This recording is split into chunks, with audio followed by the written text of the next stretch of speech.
Hello everyone, welcome to my YouTube channel. So हमारा maths का next lesson plan रहने वाला है त्रिभुज और उसके प्रकार, ट्रायंगल एंड उसके प्रकार। यूनिट आप देख लीजिएगा, आपकी जो बुक है उसमें यूनिट नंबर कौन सा चल रहा है वो आप लिख सकते हैं। टॉपिक की बात करते हैं तो टॉपिक हमारा त्रिभुज उसके प्रकार यानी कि प्रकरण है हमारा त्रिभुज और उसके प्रकार, हमेशा अंडरलाइन करना चाहिए।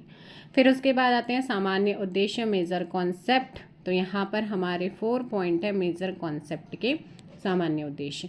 उसके बाद आ जाते हैं माइनर कॉन्सेप्ट, विशिष्ट उद्देश्य, जो कि आप यहाँ पर देख रहे हैं ये टॉपिक पर बेस्ड होते हैं। प्रीवियस नॉलेज, पूर्व ज्ञान, बच्चों को इस टॉपिक के बारे में उनकी प्रीवियस नॉलेज क्या है उसको यहाँ पर लिखना है।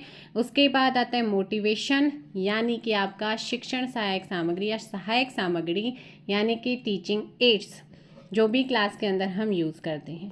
उसके अलावा फिर यहाँ पर हमारा फॉर्मेट शुरू हो जाता है और फॉर्मेट की शुरुआत होती है, फर्स्ट पॉइंट है प्रस्तावना, यानी कि प्रस्तावना प्रश्न से इसकी शुरुआत यहाँ पर हो रही है।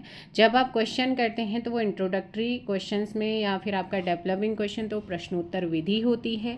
जब आप ये उद्देश्य कथन हो गया है, उसके बाद जब आप स्पष्टीकरण देते हैं, व्याख्या करते हैं तो वो व्याख्यान विधि होती है।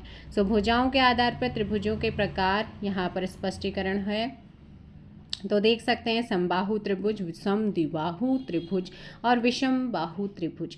इसके यहाँ पर पूरा एक्सप्लेन किया गया है पॉइंट टू पॉइंट। उसके अलावा यहाँ पर उसके मिनिएचर्स भी बनाए गए हैं स्टिकी नोट्स के यूज़ करके।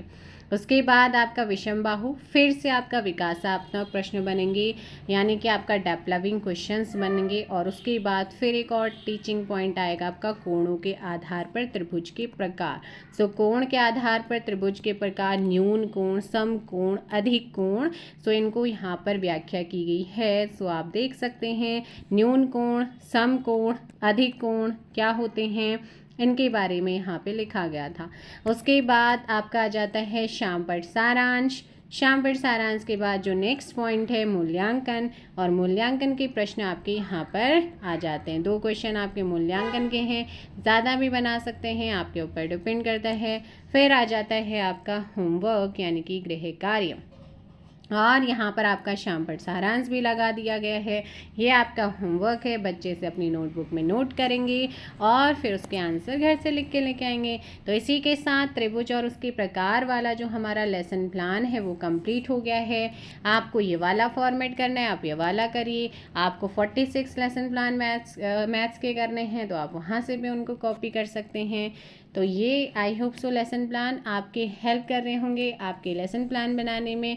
Thank you so much. जय हिंद, जय भारत, जय उत्तराखंड, जय देवभूमि।